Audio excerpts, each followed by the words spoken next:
Second experiment. Help me out. What do we want to call this? This one has food coloring instead of marker. Should we use that part of the title? Yes. Food coloring magic?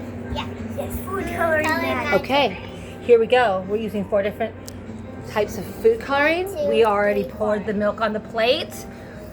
So I'm going to have Andrea be the photographer.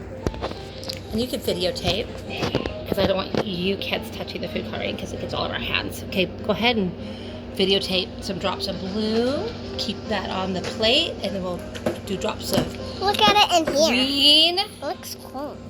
verde, and drops of yellow, amarillo. Oh, sorry. I'm squirting up my shirt. Sorry, drops of red. Maybe I should make it closer because I think when we watched the video, the colors were really close, and I don't know if that makes a difference. Now, did we get all 4 colors? Yes. Okay, here we go. Now we take the dish soap and a Q-tip, and we just put a dollop. Whoa!